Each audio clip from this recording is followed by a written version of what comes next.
Please sir, क्या दलितों को यहाँ भी बोलने का सर, अगर सबको 4 मिनट दे तो मुझे दे दो। Finish in 1 minute. ये भेदभाव नहीं चलेगा दलितों के साथ। Time is 4 minute, don't waste. भाई सर, आप चेक करो, अगर सबको 4 मिनट दिए तो आप मना करो, मैं बंद कर देता हूँ उसको। क्या दलितों को सबसे आखिरी में नंबर मिलेगा और बोलने का मौका मिलेगा? क्या मजाक कर रहे हैं सर आप? नो, ये all independent people are having only 4 minutes. You take sir, independent में अपनी पार्टी का मेंबर हूँ सर, और जीत के आया हूँ सर, किसी की दया में नहीं आया। Take 1 minute and finish. Chandrashekhar Azad तो आज देखिए संसद में अध्यक्ष से ही भिड़ गए। भाई साहब, उन्होंने कहा कि दलितों को बोलने का हक क्यों नहीं दिया जाता। अब एक उनकी पार्टी है, उन्होंने वो तो सीधे टकरा गए अध्यक्ष से। आप देखिए पूरी वीडियो को, बहुत ही मजा आने वाला है। श्री चंद्रशेखर आजाद, धन्यवाद सभापति जी। आज हम संविधान की गौरवशाली यात्रा पे जो 75 साल की बात कर रहे हैं, ये क्या काम है? माइक। धन्यवाद सभापति जी। आगे सर, आगे। आज हम संविधान की गौरवशाली यात्रा पे बात करने के लिए चर्चा कर रहे हैं। कल से ये चर्चा चल रही है सर। मैंने बहुत सारे दोनों पक्ष के और जितने भी हमारे मेंबर हैं सुना सर, उनको बड़े बड़े नेता हैं सर। इसके भाग 1 में लिखा हुआ है India that is Bharat, Hindustan नहीं लिखा हुआ है सर। लेकिन सारे नेता संविधान पर चर्चा कर रहे हैं, लेकिन हिंदुस्तान ही कहेंगे, भारत कहने की हिम्मत नहीं जुटा पा रहे हैं। ये बड़ा सवाल है सर कि क्या संविधान के हिसाब से बात रखी जा रही है। मैं धन्यवाद दूंगा फूले साहू बाबा साहब अम्बेडकर को और मेरे नेता मान्यवर साहब श्री काशीराम को।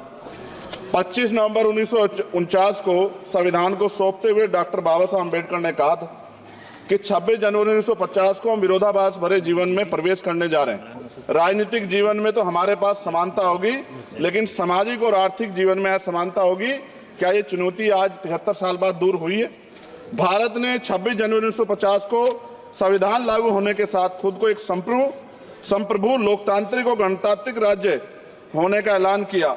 लेकिन सर, उस समय संविधान की स्थिति ये थी कि जैसे गांव का कोई आदमी, मैं 50 की बात कर रहा हूं, वो 50 साल पहले शहर में आ जाता और बड़े लोगों की महफिल में चला जाता, उस जहां वो खाना खा रहे हो, और वो टेबल पे नैपकिन को खा के जो है ये कहता कि ये तो फीका, क्योंकि वो जानता ही नहीं था, वो समझता नहीं था संविधान को, संविधान है क्या। संविधान उसके लिए महज दस्तावेज था। ये जिम्मेदारी थी राजनीतिक दलों पे कि वो संविधान को व्यवहार में लेके आते। और इसके इतने सारे आर्टिकल हैं, अगर इनको व्यवहार में लाया जाता तो मुझे लगता कि आज देश बहुत बदल गया होता।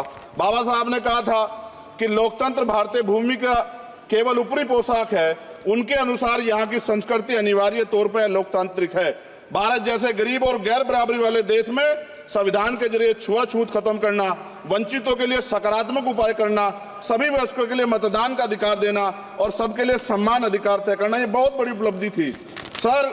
ये संविधान है कि आप वहां बैठे हैं और मैं यहाँ खड़ा होकर अपनी बात रख रहा हूं, और इस देश में आदिवासी महिला के तौर पे जो है राष्ट्रपति बनी है, और प्राइम मिनिस्टर तो नहीं बना, लेकिन शेड्यूल कास्ट के बड़े नेताओं को भी जो है राष्ट्रपति बनने का मौका मिला। इस संविधान की देन, अगर वोट हम पे नहीं होता तो शायद अमीर और जो राजा महाराजा खुद को मानते हैं हमारी गलियों तक नहीं आ पाते, हमारे हाल नहीं जान पाते। आजादी का मतलब सर सिर्फ अधिकार पाना भर नहीं है, इसके लिए हमारे संविधान में सरकार और नागरिकों के अधिकारों के साथ साथ उनके कर्तव्यों का विस्तार से उल्लेख किया गया है। बाबा साहब ने संविधान सभा में दिए गए भाषण में कहा था कि स्वतंत्रता आनंद का विषय है, पर अब हमें अपनी जिम्मेदारियों पर भी ध्यान देना होगा। संविधान ने सुनिश्चित किया कि रानी के पेट से राजा जन्म नहीं लेगा, वोट से नेता तैयार होगा। आर्थिक बराबरी के लिए सरकार क्या कर रही है? गरीब और गरीब हो रहा है और अमीर हो रहा है। सुबह उठते कहीं बम की धमकी मिलती, कहीं दंगे की। ये अमृत काल है सर, यह धमकी काल है। कितना बढ़ रहा है आर्टिकल 15 सर। भारत में आज भी घोड़ी चढ़ने बैठते होती है। प्लीज सर, क्या दलितों को यहाँ भी बोलने का नहीं सर? अगर सबको 4 मिनट दे तो मुझे दे दो। Finish in 1 minute. ये भेदभाव नहीं चलेगा दलितों के साथ। Time is 4 minute, don't waste. भाई सर, आप चेक करो, अगर सबको 4 मिनट दिए तो आप मना करो, मैं बंद कर देता हूँ उसको। क्या दलितों को सबसे आखिरी में नंबर मिलेगा और बोलने का मौका मिलेगा? क्या मजाक कर रहे हैं सर आप? नो, ये all independent people are having only 4 minutes. You take sir, independent में अपनी पार्टी का मेंबर हूँ सर, और जीत के आया हूँ सर, किसी की दया में नहीं आया। Take 1 minute and finish. Sir, कल भी बोले एक दलीय पार्टी के लोग, आप मौका दो सर। मूछे रखने पर हत्या होती है, महिलाओं पे, छोटे मासूम बच्चों पर रेप हिंसा होती है। एनसीआरबी का डाटा देकर डर लगेगा। यही 1 किलोमीटर में संविधान को जला गया, और महाराष्ट्र के परभनी में अभी भी संविधान को नष्ट किया गया उसकी कॉपी को। आर्टिकल 25-26 में संविधान में सभी को धार्मिक आजादी, कहाँ है दलितों की, मुसलमानों की, जैनों की, बौद्धों की, ईसाइयों की? छत्तीसगढ़ में सतनामी समाज को संविधान की अपनी धार्मिक आजादी के आधार पर जो है उनको अपमानित करके जेल में बंद कर दिया। संभल, अजमेर, अयोध्या सब इसका उदाहरण है। आज ये सरकार आलोचना डरती है। कितने लोग जेल में बंद है? मिरान हैदर, खालिद सैफी, उमर खालिद खान, सिफा खान, गुलफ्ता फातिमा और आजम खान साहब राजनीतिक विरोध में बंद है। सरकार यहाँ बैठी है, सरकार सामाजिक न्याय की बात करती है। बताए कितने दलित मुख्यमंत्री बना रखे हैं आपने? 13 ज्यादा सरकार स्टेट में सरकार है। कितनी महिला मुख्यमंत्री है? आपकी सरकार ने सुप्रीम कोर्ट के आदेश के बाद रिजर्वेशन प्रमोशन में जारी नहीं किया, और ओबीसी को पॉलिटिकल रिजर्वेशन आप देंगे नहीं देंगे, आप बताने का काम करें। मैं 75 साल की गौरव यात्रा में हम एक सभ्य समाज नहीं बना पाए, इसलिए जाति आधार पर SC ST OBC के बच्चों को प्राइमरी स्कूल से लेकर उच्च संस्थानों में भेदभाव किया जाता है। सरकार निरंकुश हो गई, कोई बुलडोजर से कार्रवाई करता है। कल मंत्री जी ने कहा हमने राष्ट्रीय पिछड़ा वर्ग आयोग बनाया, 69 शिक्षक भर्ती में उसकी सिफारिशों को नहीं माना। EWS के जरिए आपने संविधान पे आरक्षण के प्रावधान पे हमला किया। 1 मिनट में खत्म कर रहा हूं सर।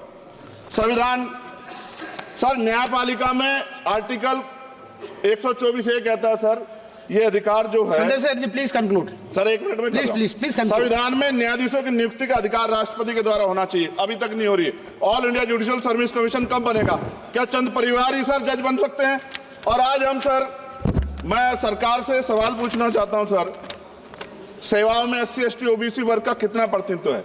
भारत सरकार के मंत्रालयों के अधीन PSU में, बैंकों, बीमा कंपनियों में और स्वस्थायी संस्थानों में आउटसोर्स तथा कॉन्ट्रैक्ट पर वर्तमान कार्यरत कर्मचारी कुल कितनी संख्या है? आउटसोर्स और कॉन्ट्रैक्ट में कार्यबल SC ST OBC कितना प्रतिशत है? निजी क्षेत्रों में कार्यरत कर्मचारी उनके SC ST OBC की वर्ग लाभ। सर खत्म कर, लास्ट पॉइंट सर, मैं फिर स्पष्ट तौर पर कह रहा हूं सर, यहां बैठे SC और OBC के मेंबर से कह रहा हूं सर, उनको सामाजिक जिम्मेदारी का ध्यान भी रखना चाहिए। पार्टी के प्रति वफादारी के साथ साथ अपने वर्गों के प्रति ईमानदारी भी रखनी चाहिए। ईमानदारी नहीं होगी तो इन वर्गों का भला नहीं हो सकता, और हमें बहुत सरकारों से उम्मीद नहीं है। बहुत बहुत धन्यवाद सर। Thank you.